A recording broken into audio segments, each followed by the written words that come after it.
তুমি আমায় আশীর্বাদ করো, আমি যেন তোমার মতো ভক্ত হতে পারি। তারপরে ত্রেতা যুগ আসলেন। ত্রেতা যুগে ভগবান বাসনা করেছেন আমি ভক্ত হব। কি করে ভক্ত হবেন? বাসনা করলেন কবে না, যেই দিন রাম আর রাবণের যুদ্ধে লক্ষ্মণকে শক্তিশালী বন্দী করা হলো, বৌদ্ধকে তুলে আনলেন হনুমান। বৌদ্ধ বললেন আজকে রাতের মধ্যে বিশল্য করবি, না এনে দিলে লক্ষ্মণকে বাঁচানো যাবে না। তো ওটা আনতে হবে, কতদিন লাগবে? বলছে যেতেই লাগে 6 মাস। তো যেতে যদি 6 মাস লাগে তাহলে আসতে কতদিন লাগবে? 6 মাস। রামচন্দ্র বলল তাহলে আমি আমার মাকে গিয়ে কি উত্তর দেব যদি আমার ভাইকে আমি রক্ষা করতে না পারি? হনুমান বলল প্রভু তুমি কেঁদো না, আমি ওষুধ এনে দিচ্ছি, তুমি তাও চিন্তা করো না। রামচন্দ্র ভাবছে যেখানে আমি ভগবান হয়ে পারছি না, আরে পশু হয়ে কি করে পারবে? হনুমান বলছে কেন পারবো না? যে চরণের ছোঁয়া লেগে পাথর হয়ে গেল মানুষ, যেই চরণের পরশে কাঠের তরি সোনার হয়ে গেল, কাষ্ঠ তরি স্বর্ণ ভেল, যে নামের গুণে পাথর পর্যন্ত জলে ভাসে, তাহলে সেই নাম নিলে কি অসাধ্য বলতে কিছু থাকতে পারে? আসলে ভগবানও তো জানে না যে তার নামের মধ্যে কতটা পাওয়ার আছে। চিনি তো জানে না সে কত মিষ্টি, কিন্তু চিনি কত মিষ্টি কে জানে? যারা চিনি খায়। ভগবান তো জানে না সে কি, যারা ভগবানের ভজন করে তারাই জানে যে ভগবান কি। ভগবান নিজে জানে না, নিজেকে কিছু জানে না ভগবান, এমনকি ভক্তিরও কিচ্ছু জানে না ভগবান। ভক্তি কি সেটা জানে একমাত্র ভক্ত, ভগবান জানে না। জয়রাম বলে এক লাফ দিলেন, পর্বতের উপরে পড়লেন, ওষুধ চিনতে না পেরে পুরো পর্বতটাই আনলেন, লক্ষ্মণের মুখে ওষুধ দিলেন, লক্ষ্মণ ভালো হয়ে গেল। সবাই লক্ষ্মণের সঙ্গে সম্ভাষণ করছেন, আলিঙ্গন করছেন, আদর করছেন। ঠিক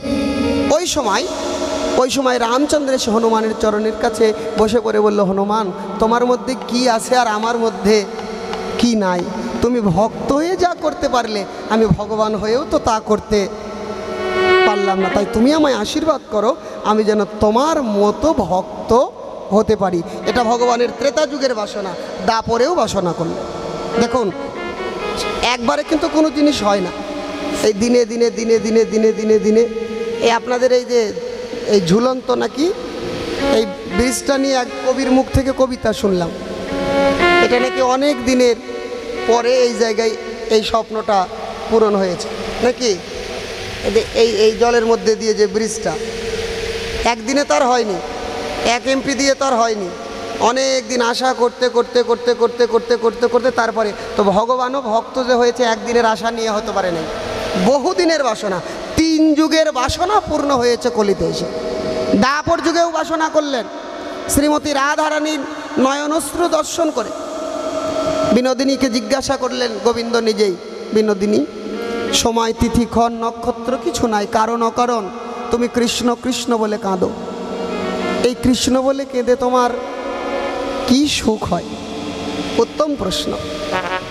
রাধারানী উত্তর দিলেন বল্লভ তুমি তো ভগবান, আর ভগবান হয়ে কখনো ভক্তের অন্তরের কথা বোঝা যায় না, তবে তুমি বুঝবে যদি কোনো দিন তুমি আমার মতো ভক্ত হয়ে কৃষ্ণ প্রেমে পড়তে পারো, হা কৃষ্ণ প্রাণ কৃষ্ণ বলে কাঁদতে পারো, সেই দিন জানবে কৃষ্ণ বলে কাঁদার মধ্যে কতটা সুখ লুকিয়ে আছে।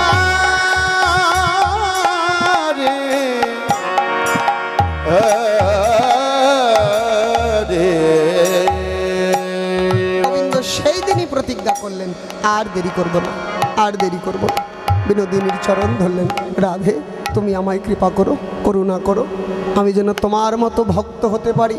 তোমার নামকে আশ্রয় করে নদিয়ার পথে পথে আমি কি করবো জানো?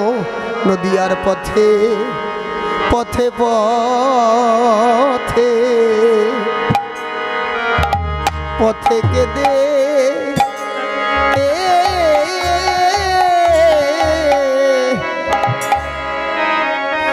কেঁদে বেড়াবো,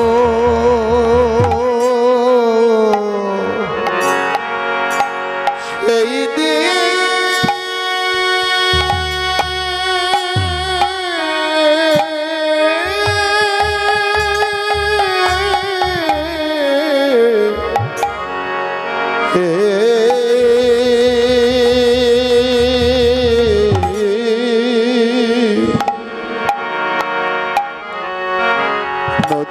পথে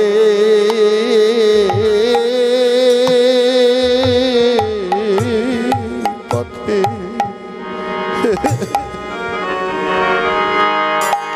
পথে পথে কে দেবে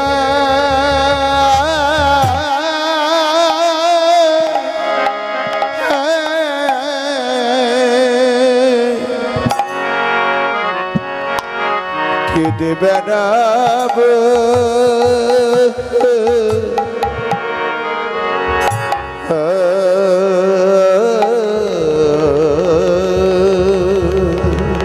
ওগো ধুলাই গড়া ধুলাই গড়া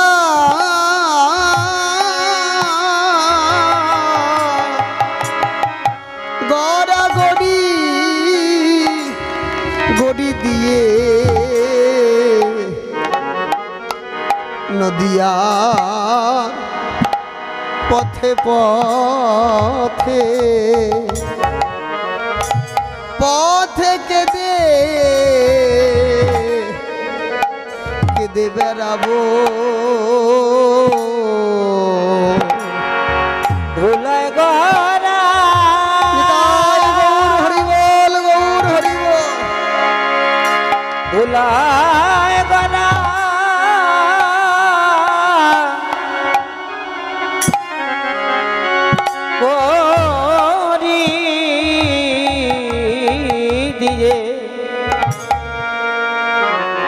নদিয়ার পথে পথে কে দেবে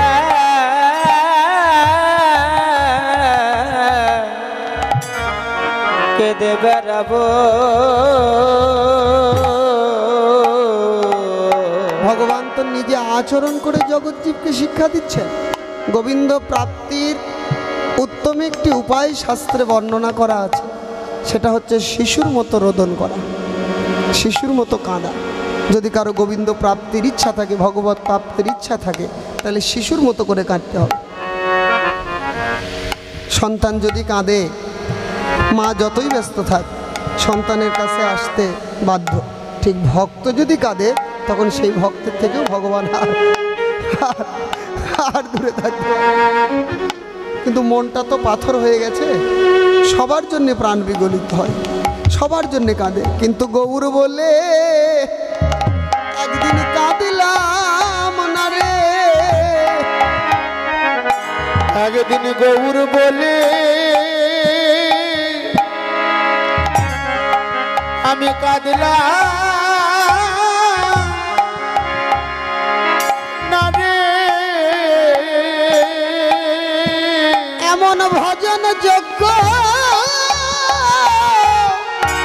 জনম পেয়ে একদিন গৌর বলে কাঁদলাম না রে। এমন ভজন যোগ্য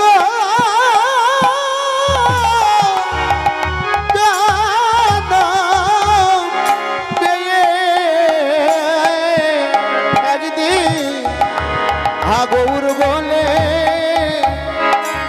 কাঁদিলাম না রে। ভাবে আর কি এমন জনম হবে, হবে আর কি এমন জনম হবে। আমি তো পেয়ে জনম ভজলাম না রে। আর কি এমন জনম হবে, আমি পেয়ে জনম ভজলাম না রে। আমার আর কি এমন জনম হবে। আমি তো পেয়ে জনম ভজলাম না রে। হেলাই হেলাই বেলা গেল, পেয়ে জনম ভজলাম না রে। হেলায় হেলায় গেল জনম ভজলাম না রে। আমার আর কি এমন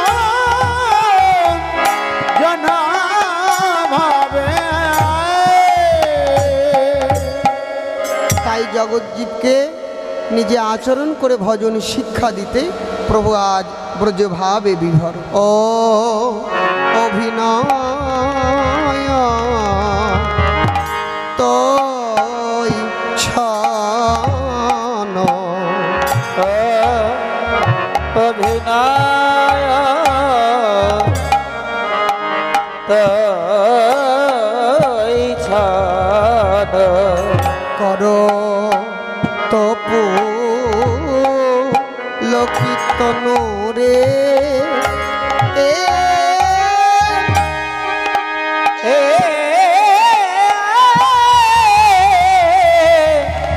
এ রে তোরে নয়ন হি আনন্দ ও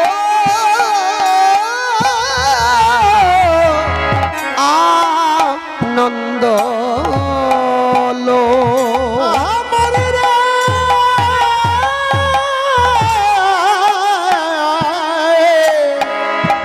রে নয়ন আনন্দ আনন্দ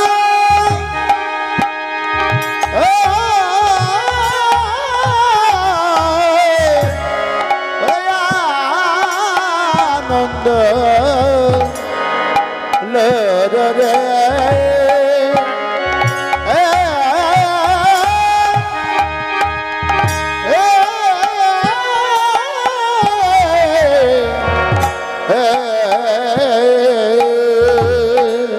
ভেসে যায় ভেসে যায় এসে যায় এসে যায় নিজেই নিজের লীলা রসে ভেসে যায় ভেসে যায় ওরে নিজেই নিজে লীলা রসে যেন ভেসে যায় ভেসে যায় নিজেই নিজের লীলা রসে ভাসবে আর ভাসাবে বলে নিজে নিজে লীলা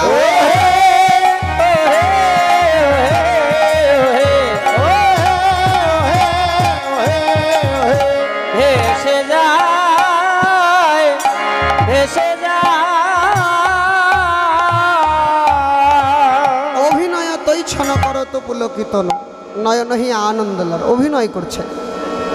অভিনয়টা কেমন হয় বলো, কোনো একটা বিষয়ের উপরে, যেমন আমরা সবাই কিন্তু রঙ্গমঞ্চে অভিনয় করতেই এসেছি নাকি, সবাই অভিনয় করে বেড়াচ্ছে। এটা একটা, এই পৃথিবীটা হচ্ছে একটা রঙ্গমঞ্চ। সবাইকে এক একটা পাঠ দেওয়া হয়েছে, কেউ বাবার পাঠ নিয়েছেন, কেউ মায়ের পাঠ নিয়েছেন নাকি, এরকম করে তো সবাই, এখন কেউ দাদু ঠাকুমার পাঠ নিয়েছে, তারপরে সব শেষ হয়ে যাবে। তো এই যে অভিনয়, প্রভু অভিনয় করছেন কার? শ্রীমতী রাধারানী। অভিনয় তৈছন করত পুলকিতন নয়নহি আনন্দ। অভিনয়টা কখন ভালো হয়? যখন কেউ অভিনয়ের ভিতরে প্রবেশ করে। আগেকার দিনে তো যাত্রা পালা হতো নাকি, গ্রামেরই কোনো মানুষ যাত্রায় এক একজন এক এক পাটের ওপরে অভিনয় করতেন। তা এক গ্রামে যাত্রার আয়োজন করেছেন, রাম রাবণের যুদ্ধ যাত্রার নাম। তো ওই পাড়ারই এক ছেলে রাম হয়েছে, আর একটা লোক সে হয়েছে রাবণ। যাত্রাঘরের মানে যাত্রা স্টেজের পিছনেই একটা ঘর থাকে, গ্রিন রুম, ওখানে সবাই সেজে গুছে তারপরে তারা মঞ্চে আসে। তো যাই হোক, প্রথমে সীতাহরণ হয়ে গেল, এখন রাম রাবণের যুদ্ধ হবে, অনেক কিছু সেটাই বুঝিয়ে দিচ্ছে যিনি ওই বইটা ধরে সবাইকে যাত্রাটা সম্পর্কে বুঝায়, উনি বুঝিয়ে দিচ্ছে এই ঘটনা, এই ব্যাপার, এই। আর ওই গ্রিন রুমের মধ্যে এখন রাবণ চিন্তা করছে একটু পরে তো মারামারি করাই লাগবে, তাহলে একটু শরীরটাকে একটু চাঙ্গা করা দরকার।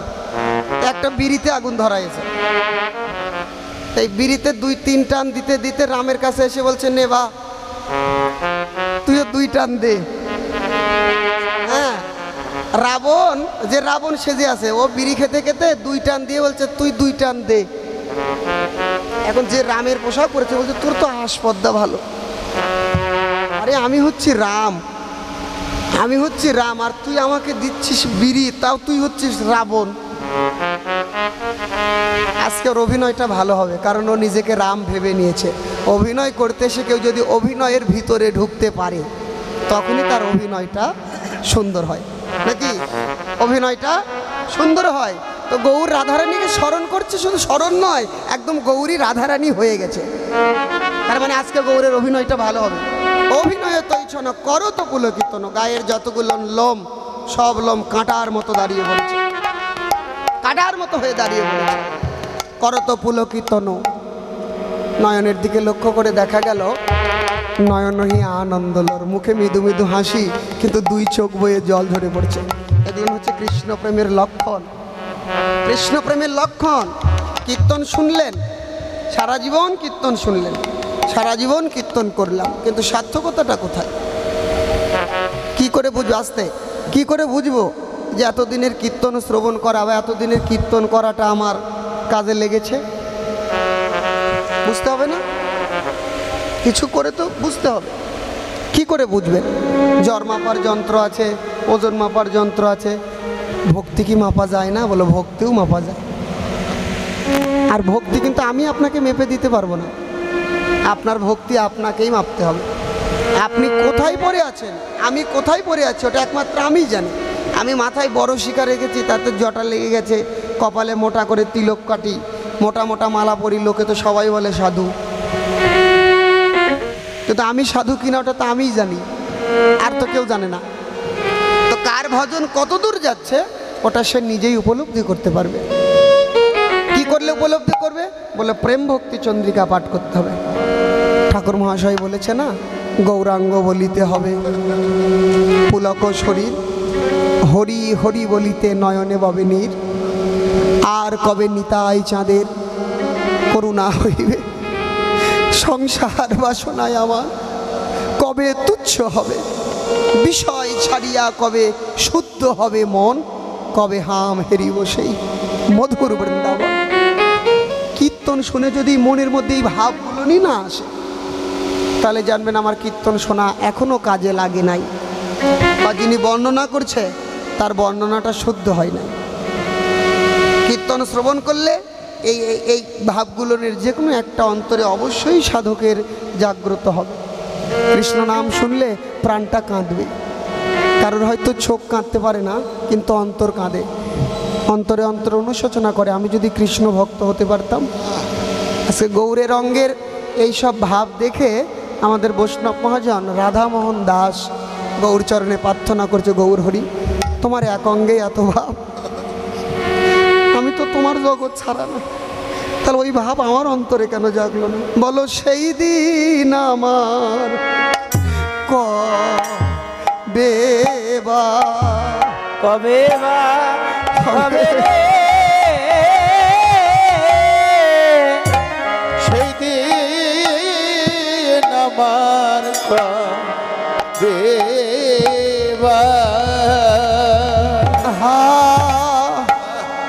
কৃষ্ণ বলে আমার প্রাণ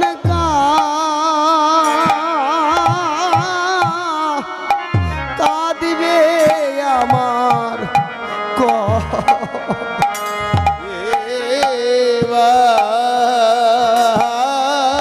কৃষ্ণ বলে প্রাণ কাঁদিবে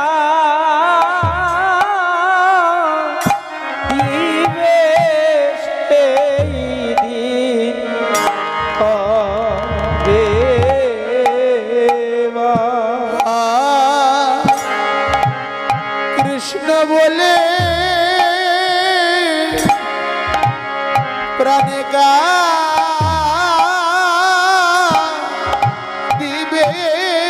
সেই দিন কবে বা। দয়াল নিতাই চাঁদের করুণা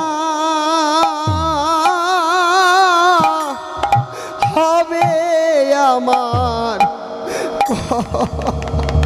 দয়া নিতাই চাঁদের করুণা হবে সেই দিন কবে বা দয়া নিতাই নিতাই চাঁদে করুণা হবে সেই দিন কবে বা চরণ ধুলাই গড়া গড়ি যাব আমার কবে বা চরণ ধুলায় গড়া গরি যাবে সেই দিন কবে বা ধুলাই গড়া গড়ি যাব সেই দিন কবে বা সকল আত্ময় অভিমান দূরে যাবে আমার কবে বা সকল আত্মঅভিমান দূরে যাবে সেই দিন কবে কবে বিষয় ছেড়ে ব্রজে যাব আমার কবে বা বিষয় ছেড়ে ব্রজে যাব আমার কবে বা দয়াল নিতাই যাদের করুণা হবে সেই দিন আমার কবে দয়াল নিতাই চাঁদের করুণা হবে সেই দিন আমার কবে দয়াল নিতাই চাঁদের করুণা হবে সেই দিন আমার কবে বা হবে রে সেদিন আমার কবে বা কীর্তন শুনে যদি ভগবানের জন্য অশ্রু বিগলিত না হয়, প্রাণটা যদি না কাঁদে, অন্তরে যদি ত্যাগ বাসনা না জাগে, তাহলে জানবেন আমার কীর্তন শোনাটা শুদ্ধ হয়নি, বা যিনি বর্ণনা করেছেন তার বর্ণনা করাটা শুদ্ধ হয়নি। কীর্তন মানেই তো প্রেম, কীর্তন মানেই তো প্রেম। কীর্তন শ্রবণে পাষাণ পর্যন্ত বিগলিত হয়, মানুষের প্রাণ কেন গলবে না? গৌরাজকে নিজেই গড়াগড়ি যাচ্ছে। তত্ত্বজ্ঞ এক প্রান্তে দাঁড়ায় বলে, দেখো প্রেম সিন্ধু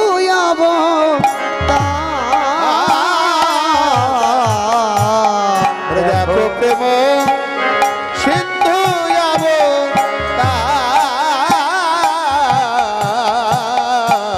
দেখো প্রেম সিন্ধু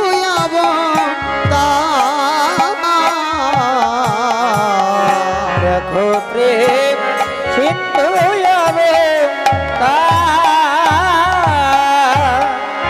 দহি পুনানি মগন নাহি জানে রাতি দিন আর তোহি পননে মগন নাহি জানে রাতি দিন আহা বুঝিস মহাভাব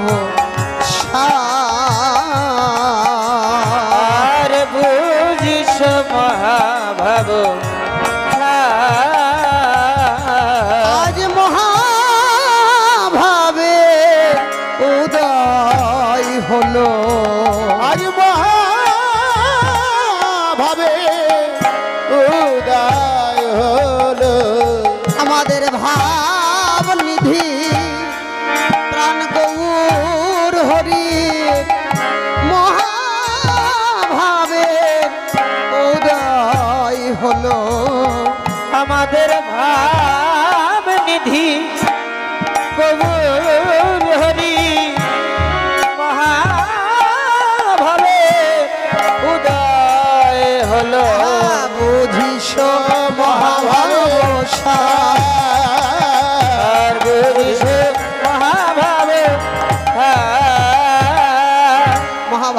ভালোবাসা গাঢ় হলে রতি নাম হয়, রতি গাঢ় হলে তাতে প্রেম উপজায়, প্রেমেরও স্বরূপ হয় মহাভাব জানি, আর মহাভাবের মূর্তি আমাদের রাধা ঠাকুরানী। তার মানে রাধা ভাবে বিভর। ঠিক রাধারানী রজনীতে অভিসারে যেমন খুব চুপিসারে গোবিন্দের সঙ্গে মিলিত হওয়ার জন্য যাত্রা করেছিলেন, লীলা তো একই। গৌরচন্দ্রিকার ব্রজলীলার মধ্যে তো কোনো পার্থক্য নাই, একই লীলা। যেই গৌরলীলা সেই ব্রজলীলা। গৌরচন্দ্রিকা যদি ভালো করে শোনেন তাহলে ব্রজলীলাটা বুঝতে খুব সুবিধা হয়, সহজ হয়। হ্যাঁ, এই কারণে লীলা সদা সর্বক্ষণ যারা কীর্তন করেন তারা জানি অবশ্যই লীলার দিকটাকে ঠিক রেখে যা আলোচনা করবে করে, কিন্তু সর্বপ্রথমে লীলার দিকটাকে ঠিক রাখতে হবে। গরুর রচনা করতে লাগলে যদি ওর মধ্যে হাতির সুর ঢুকাইয়ে দিই তাহলে তো তার গরুর রচনা হলো না। গরুর রচনা ঠিক মতো করতে হবে। গরুর দুটা চোখ, 4টা পা, একটা লেজ নাকি। এখন ওর মধ্যে যদি বলি যে হাতির সুর, জঙ্গলের কাছে জল আছে, তার মধ্যে বাঘ আছে, গরুকে খাবে, ওটা তার গরুর রচনা হলো না। লীলার যে দিক, সেই লীলার দিকটাকে নিয়ে আমাদেরকে চলতে হয়। এটাই শাস্ত্রের বিধিবিধান। বা শুদ্ধ কীর্তনটাও ঠিক তাই। গৌর চলছেন ঠিক রাধারানীর মতো, দিশবদ মণ্ডন অঙ্গহি পহিরন, আর নিশবদ মণ্ডল অঙ্গহি পহিরল। এমন করে বসন ভূষণগুলো ধরেছে যাতে ছোট ছোট বসনের শব্দ জানি না হয়। রাত্রেবেলা কিন্তু ভূষণেরও শব্দ হয়। পা টিপে টিপে হাঁটছে, গতিয়তি ললিত সুর।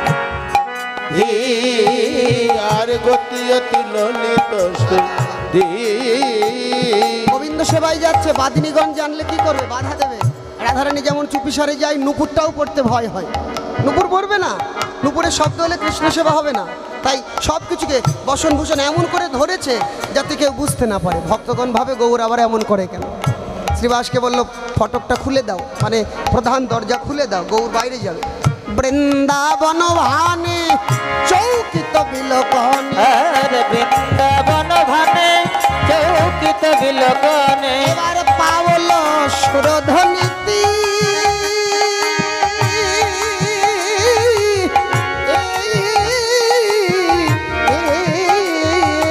আর পাবল সুরধ্বনির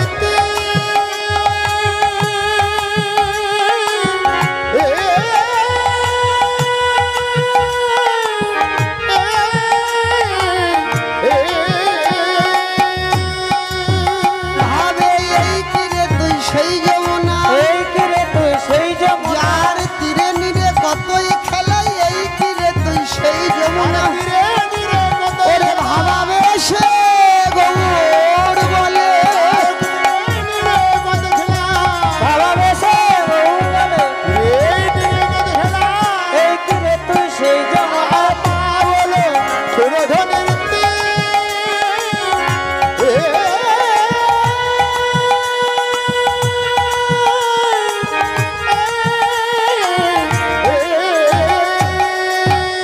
নবদ্বীপকেই ভাবতে লাগলেন বৃন্দাবন।